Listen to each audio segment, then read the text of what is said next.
ऊंट और गीदड़ की कहानी बहुत पुरानी बात है। एक जंगल में दो पक्के दोस्त रहते थे। एक था गीदड़ और दूसरा था ऊंट। गीदड़ काफी चालाक था और ऊंट सीधा सा।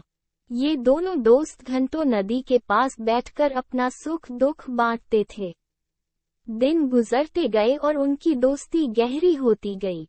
एक दिन किसी ने गीदड़ को बताया कि पास के खेत में पके हुए तरबूज हैं। ये सुनते ही गीदड़ का मन ललचा गया, लेकिन वो खेत नदी पार था। अब नदी को पार करके खेत तक पहुंचना उसके लिए मुश्किल था। इसलिए वो नदी पार करने की तरकीब सोचने लगा। सोचते सोचते वो ऊंट के पास चला गया। ऊंट ने दिन के समय गीदड़ को देखकर पूछा, मित्र, तुम यहाँ कैसे? हम तो शाम को नदी किनारे मिलने वाले थे।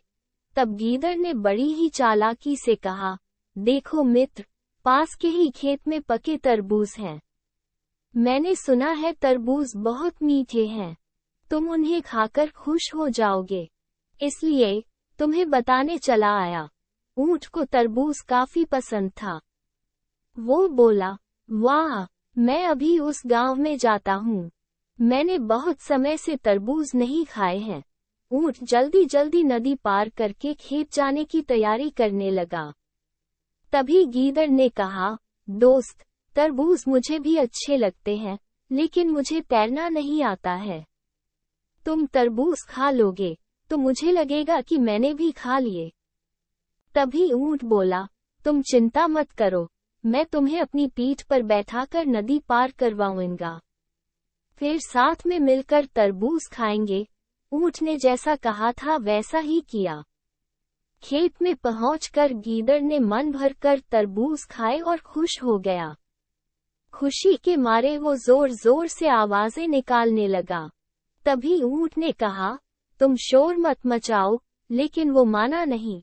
गीदड़ की आवाज सुनकर किसान डंडे लेकर खेत के पास आ गए। गीदड़ चालाक था, इसलिए जल्दी से पेड़ों के पीछे छुप गया। ऊंट का शरीर बड़ा था, इसलिए वो छुप नहीं पाया। किसानों ने गुस्से के मारे उसे बहुत मारा। किसी तरह अपनी जान बचाते हुए ऊंट खेत के बाहर निकला। तभी पेड़ के पीछे छुपा गीदड़ बाहर आ गया। गीदड़ को देखकर ऊंट ने गुस्से में पूछा, तुम क्यों इस तरह चिल्ला रहे थे? गीदड़ ने कहा कि मुझे खाने के बाद चिल्लाने की आदत है, तभी मेरा खाना पचता है। इस जवाब को सुनकर ऊंट को और गुस्सा आ गया। फिर भी वो चुपचाप नदी की ओर बढ़ने लगा। नदी के पास पहुंचकर उसने अपनी पीठ पर गीदड़ को बैठा लिया। इधर ऊंट को मार पड़ने से मन ही मन गीदड़ खुश हो रहा था। उधर नदी के बीच में पहुंचकर ऊंट ने नदी में डुबकी लगानी शुरू कर दी। गीदड़ डर गया और बोलने लगा, यह क्या कर रहे हो? गुस्से में ऊंट ने कहा, मुझे कुछ खाने के बाद उसे हजम करने के लिए नदी में डुबकी मारनी पड़ती है।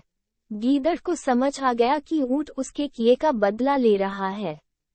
बहुत मुश्किल से गीदड़ पानी से अपनी जान बचाकर नदी किनारे पहुंचा।